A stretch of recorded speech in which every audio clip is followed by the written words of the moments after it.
اور علامہ شامی رحمۃ اللہ تعالی علیہ نے اسی وجہ سے یہ نکتہ اٹھایا ہے کہ اللہ فرماتے ہیں قرآن مجید کے اندر کہ جو نکاح کرنے والے لوگ ہیں غیر ملومین، ان پر کوئی ملامت نہیں ہے۔ اللہ کہتے ہیں ملامت نہیں ہے، اور آج جب یہ دوسرا نکاح کرتا ہے، تیسرا کرتا ہے، چوتھا کرتا ہے، تو آپ جب اسے ملامت کرتے ہیں تو آپ اس آیت کے خلاف کر رہے ہیں۔ دیکھنے کا شکریہ۔ مفتی عثمانی کے بیانات اور شرعی سوالات و جوابات کو لائک، شیئر اور سبسکرائب کرنا نہ بھولیے۔ بسم اللہ الرحمن الرحیم۔ آج اس نشست میں 2 سوالوں کے جواب دینا مقصود ہے۔ ایک سوال یہ تھا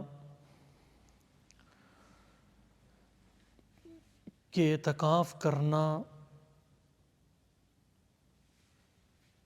یہ تو اس طرح ہو گیا جس طرح انسان دنیا سے کٹ آف ہو کے اللہ کے گھر میں آ گیا، اور وہ دنیا سے بھی کٹ آف ہو جاتا ہے، اپنے گھر والوں سے بھی ہو جاتا ہے، تو یہ تو اس طرح ہو گیا جس طرح رہبانیت ہوتی ہے۔ اور پچھلے قوموں میں رہبانیت تھی، ان میں یہ رواج تھا رہبانیت کا۔ تو اسلام نے تو کہا کہ لا رہبانیت فی الاسلام، اسلام میں کوئی رہبانیت نہیں ہے۔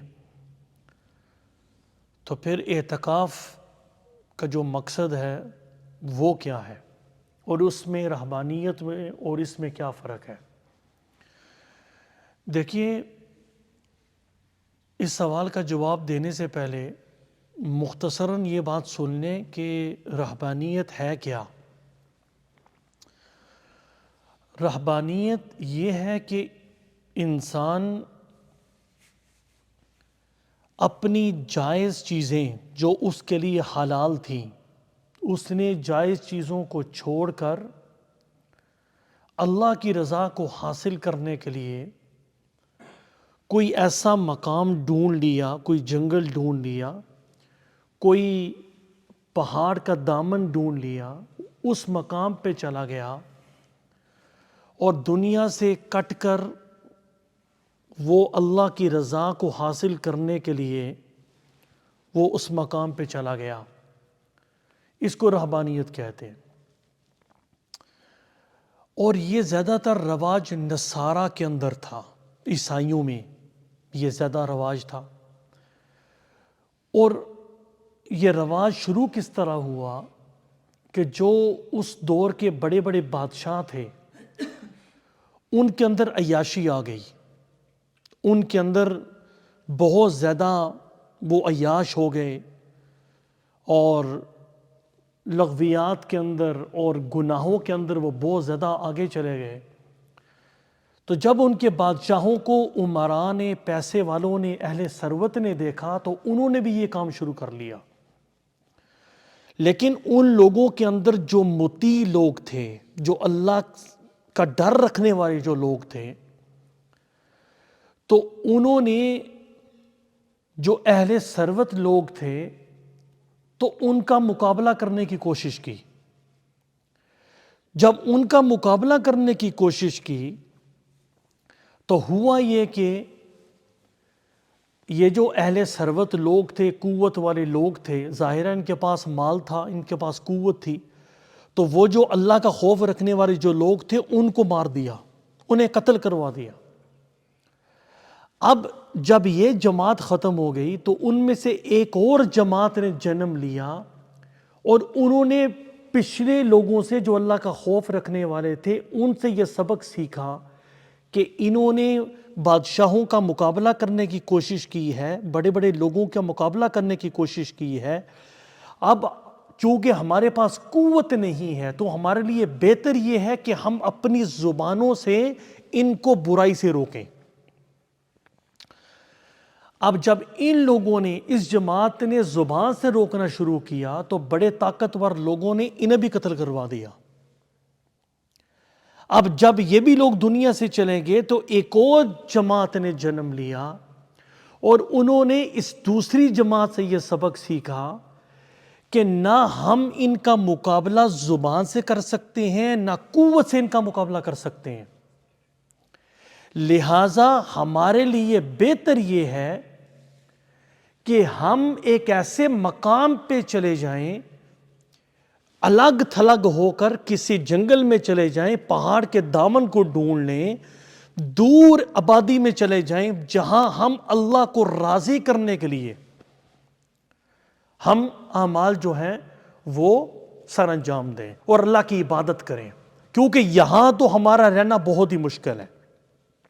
وہ رہبانیت میں چلے گئے، انہوں نے دنیا سے کٹ آف ہو کر وہ اس مقام پہ چلے گئے. اللہ تعالیٰ نے اسی چیز کو بیان کیا ما کتبناہا علیہم، کہ ہم نے اس رہبانیت کو ان پر فرض نہیں کیا تھا، بلکہ انہوں نے خود اپنے اوپر وہ چیز لازم کر لی. لیکن دور جیسے جیسے آگے گزرتا رہا، آنے والی جو نسلیں تھیں انہیں جو رہبانیت کے جو تقاضے تھے وہ پورے نہ کر سکے، اور اس کے اندر بہت ساری خامیاں پیدا ہونی شروع ہو گئیں. تو اسلام نے رہبانیت کو پسند نہیں کیا، اسلام نے پسند نہیں کیا. اب اس کی چند صورتیں ہیں، یہ ذہن کے اندر رکھیں ان صورتوں کو. پہلی صورت یہ ہے، اگر کوئی آدمی یہ عقیدہ بنا لے کہ جس چیز کو اللہ نے حلال قرار دیا ہے وہ اسے حرام کر دے اپنے اوپر، جس چیز کو اللہ نے حلال قرار دیا ہے وہ اپنے اوپر حرام قرار دے، اور وہ اپنا عقیدہ بنا لے کہ یہ حلال چیز حرام ہے، وہ عقیدہ بنا لے، وہ آدمی کافر ہو جاتا ہے. جو آدمی جس چیز کو اللہ نے حلال بنایا ہے تو وہ عقیدہ بنا لے، عقیدتاً یہ سمجھے کہ یہ چیز حرام ہے، وہ آدمی دائرہ اسلام سے خارج ہو جاتا ہے. ایک صورت یہ ہے کہ اس کا عقیدہ نہیں ہے اس حلال چیز کو حرام کرنے کا، لیکن وہ سمجھتا ہے، عقیدہ نہیں ہے، لیکن اس نے اپنے اوپر اس حلال کو حرام کر لیا ہے کہ یہ میرے لیے حرام ہے، حالانکہ اللہ رب العزت نے تو اس کے لیے حلال وہ چیز بنائی ہے. تو اس صورت کے اندر وہ آدمی سخت گنہگار ہوگا، کافر نہیں ہوگا لیکن گنہگار ہوگا. کیوں؟ کہ اس نے اپنے اوپر ایک حلال چیز کو حرام کیا ہے. اسی کے ضمن میں آج میں انشاءاللہ کسی موقع پر ڈیٹیل میں اس پہ جاؤں گا، لیکن میں اختصار کے ساتھ ایک اشارہ کرتا جاؤں. آج ہمارے معاشرے کے اندر دوسرے نکاح کو بھی لوگ حرام سمجھتے ہیں. کرنا نہ کرنا ہم جب بیان کرتے ہیں لوگ کہتے ہیں یہ لوگوں کو شادیاں کرواتے ہیں. بھائی کرنی نہ کرنی کسی اور، ہم کروانا ہمارا نہ ہماری ذمہ داری ہے، اور نہ ہم کسی کو کہتے ہیں کہ بھی جا کے کرو، لیکن ہم تو یہ کہتے ہیں کہ جو کرنا چاہتا ہے اس کی مخالفت نہ کرو اور اسے حرام نہ بناؤ. اور علامہ شامی رحمۃ اللہ تعالی علیہ نے اسی وجہ سے یہ نقطہ اٹھایا ہے کہ اللہ فرماتے ہیں قرآن مجید کے اندر کہ جو نکاح کرنے والے لوگ ہیں غیر ملومین، ان پر کوئی ملامت نہیں ہے. اللہ کہتے ہیں ملامت نہیں ہے. اور آج جب یہ دوسرا نکاح کرتا ہے، تیسرا کرتا ہے، چوتھا کرتا ہے، تو آپ جب اسے ملامت کرتے ہیں تو آپ اس آیت کے خلاف کر رہے ہیں. تو علامہ شامی رحمۃ اللہ تعالی علیہ نے لکھا ہے کہ ایک آدمی کی 4 بیویاں ہیں اور اس کی کئی لونڈیاں ہیں. اگر مثال انہوں نے یہ دی کہ اسلام کے اندر لونڈیاں ظاہر ہے کہ پہلے دور کے اندر جائز تھیں، تو اگر کسی کے پاس 999 باندیاں ہیں اور وہ ایک اور باندی لے آتا ہے، 1000 پوری کرتا ہے، تو اگر کوئی آدمی اسے یہ کہے یہ آدمی شہوت پرست ہے، تو علامہ شامی رحمۃ اللہ تعالی علیہ نے لکھا کہ اس کے کفر کا خدشہ ہے. اور آج ہمارے معاشرے میں دوسرے نکاح کی خلاف ورزی میں ہم اللہ کے حکموں پر کتنی گوشنمائی کرتے ہیں. میں انشاءاللہ کسی اور موقع پر ڈیٹیل میں جاؤں گا. یہ میں اس حلال و حرام کے تناظر میں میں نے ایک مختصراً ایک اشارہ کیا ہے. ایک صورت یہ ہے کہ وہ چیز انسان حلال سمجھتا ہے، عقیدتاً بھی حلال سمجھتا ہے، جس کو اللہ نے حلال سمجھا ہے، یعنی اللہ نے اس کے لیے وہ حلال چیز بنائی ہے، لیکن وہ نہیں کھاتا کیوں نہیں ہے؟ اس وجہ سے نہیں کھاتا کہ میرے جسم کو وہ نقصان ہوگا۔ ڈاکٹر نے کہا کہ آپ کو جو ہے وہ شوگر ہے، آپ کو بلڈ پریشر ہے، اب اس بلڈ پریشر کی وجہ سے اگر آپ یہ نمک کھائیں گے، یہ مرچ زیادہ استعمال کریں گے، ان چیزوں کا استعمال کریں گے تو آپ کی صحت پر اثر پڑ سکتا ہے۔ اگر وہ یہ نہیں کھاتا وہ عند اللہ گنہگار نہیں ہوگا، ہے وہ حلال لیکن وہ اپنی صحت کے پیش نظر اسے استعمال نہیں کر رہا۔ ایک دوسری صورت اس کی یہ ہے کہ ایک آدمی کے اندر شہوت زیادہ ہے اور اس کے نکاح کا بندوبست نہیں ہو رہا، اس کا نکاح کا بندوبست نہیں ہو رہا، اور وہ محسوس کرتا ہے کہ اگر میں گوشت زیادہ کھاؤں گا، گرم اشیاء زیادہ کھاؤں گا تو مجھے کنٹرول کرنا میرے لیے مشکل ہو جائے گا، میں گناہ کے اندر مبتلا ہوں گا۔ اگر وہ ان چیزوں سے ریفرین کرتا ہے، گو کہ وہ حلال چیزیں ہیں، لیکن وہ سمجھتا ہے کہ میری روحانیت اس سے متاثر ہوگی، اگر وہ ان چیزوں کو چھوڑتا ہے تو وہ عند اللہ مجرم نہیں ہوگا۔ اب آئیں اس سوال کی طرف کہ اعتکاف اور رہبانیت۔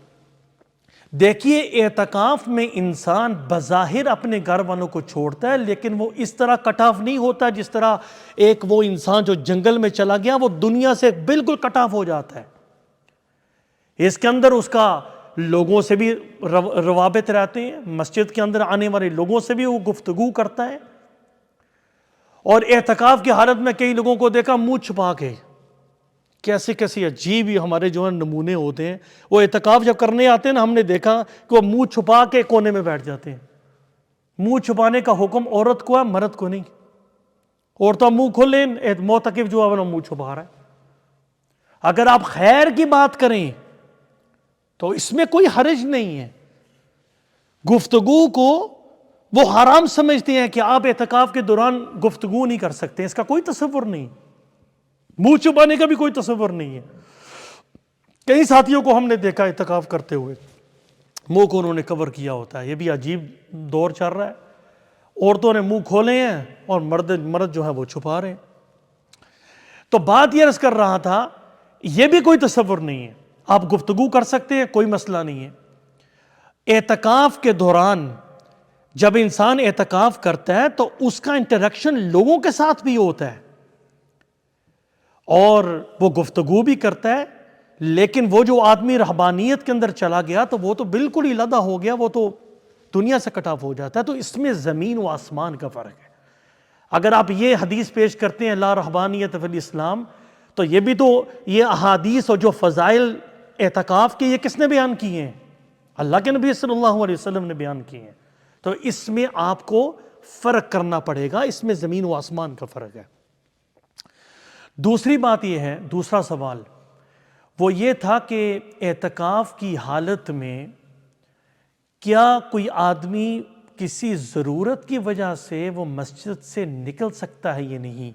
یہ انتہائی اہم مسئلہ ہے کہ کافی خواتین نے رابطہ کیا، کافی لوگ رابطہ کرتے ہیں، اس کی کئی صورتیں انہوں نے بیان کی، میں خلاصے میں آپ سے بیان کر رہا ہوں۔ کئیوں نے یہ کہا کہ کئی خواتین میں کہ ہم گھر میں رہتی ہیں، سنگل خواتین ہیں، سنگل مدر ہے، باہر نہیں جا سکتی، کوئی آدمی کھانا لانے کے لیے نہیں ہے، یا بچوں کو سکول چھوڑنے کے لیے کوئی آدمی نہیں ہے۔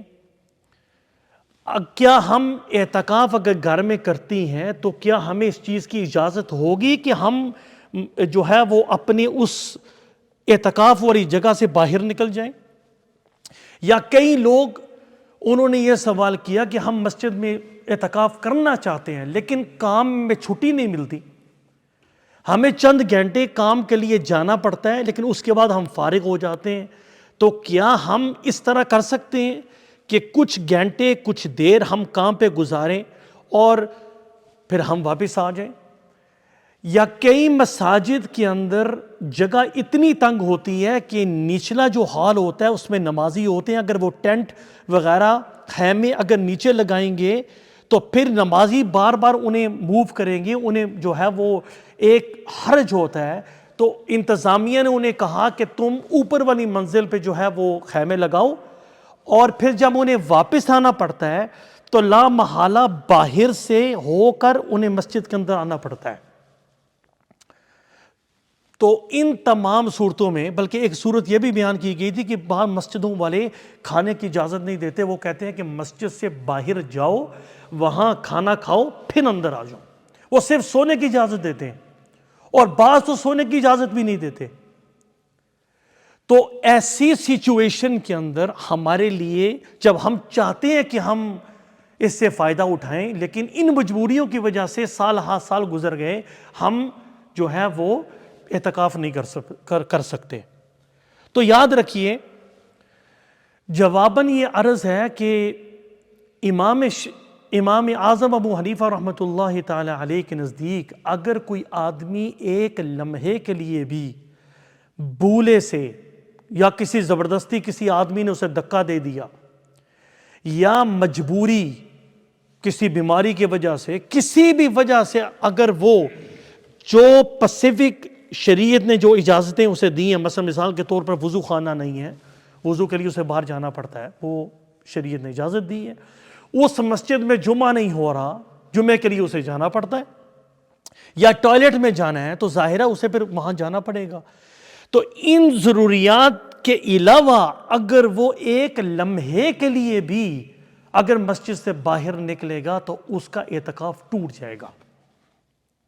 لیکن جو دوسرے ائمہ ہیں ان کے نزدیک بھی یہی حکم ہے، لیکن وہ کہتے ہیں کہ اگر زبردستی کسی نے مسجد سے نکالا تو پھر اس صورت کے اندر، یا بھولے سے چلا گیا، امام شافعی رحمۃ اللہ تعالی علیہ اور دیگر ائمہ ان کے نزدیک اعتکاف نہیں ٹوٹتا۔ لیکن امام صاحب یعنی امام اعظم حنیفہ رحمۃ اللہ تعالی علیہ کے جو اپنے شاگرد ہیں، امام یوسف اور امام محمد رحمۃ اللہ تعالی علیہ، ان کا کہنا یہ ہے کہ اگر کوئی آدمی آدھا دن یا آدھے دن سے کم، یعنی آدھے دن سے کم اگر وہ باہر گزارتا ہے، آدھے دن سے کم اگر وہ باہر گزارتا ہے، تو اس صورت کے اندر اس کا اعتکاف فاسد نہیں ہوگا۔ وہ یہ کہتے ہیں کہ اگر مثال کے طور پر کسی آدمی کوئی معاشی ضرورت ہے، کوئی اسے مجبوری ہے، اچانک بیمار ہو گیا، ایمرجنسی جانا پڑ گیا، جس طرح خواتین نے کہا کہ ہمیں اپنے بچوں کو چھوڑ کے آنا پڑتا ہے، اگر وہ اس ضرورت کی بنا پر آدھے دن سے کم اگر باہر گزاریں گے اور آدھے دن سے زیادہ وقت مسجد میں گزاریں گے تو پھر اس صورت کے اندر ان کا اعتکاف فاسد نہیں ہوگا۔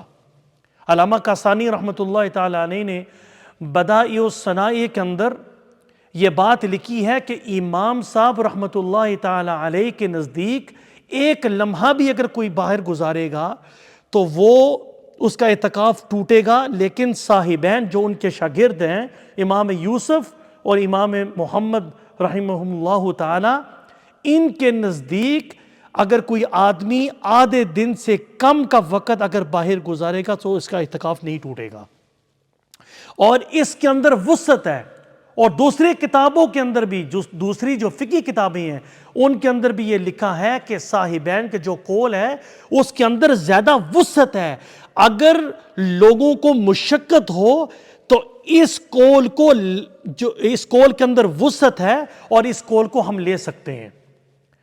تو میں خلاصہ پیش کرنے لگا ہوں کہ اگر مثال کے طور پر رات کا حکم علیحدہ ہوگا اور دن کا حکم علیحدہ ہوگا، کیونکہ ایک فقہی اصول ہے للأکثر حکم الکل، جو اکثر ہوتا ہے وہ کل کا حکم لے لیتا ہے۔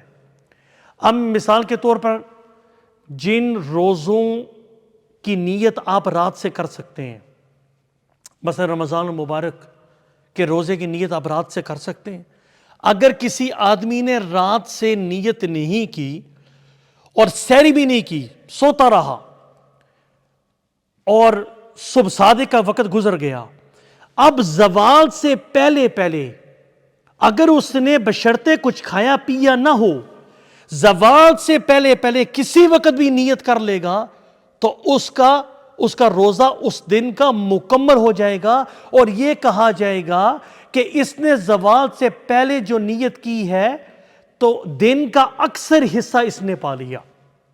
یہ مسئلہ سمجھ آ گیا؟ تو اسی ضمن میں جب اکثر کل کا حکم لے لیتا ہے تو پھر صبح اسلامی طور پر دن کب شروع ہوتا ہے؟ صبح صادق سے لے کر صبح صادق سے شروع ہوتا ہے اور اس کا اختتام کدھر ہوتا ہے؟ غروب آفتاب تک۔ اسلامی طور پر جو دن ہوتا ہے وہ صبح صادق سے شروع ہوا اور غروب آفتاب تک۔ اب صبح صادق سے لے کر غروب آفتاب تک آپ اندازہ لگائیں کہ 16 گھنٹے بنتے ہیں، 16 گھنٹے بنتے ہیں۔ اب اس کا آدھا کریں تو کتنے بنتے ہیں؟ 8 بنتے ہیں۔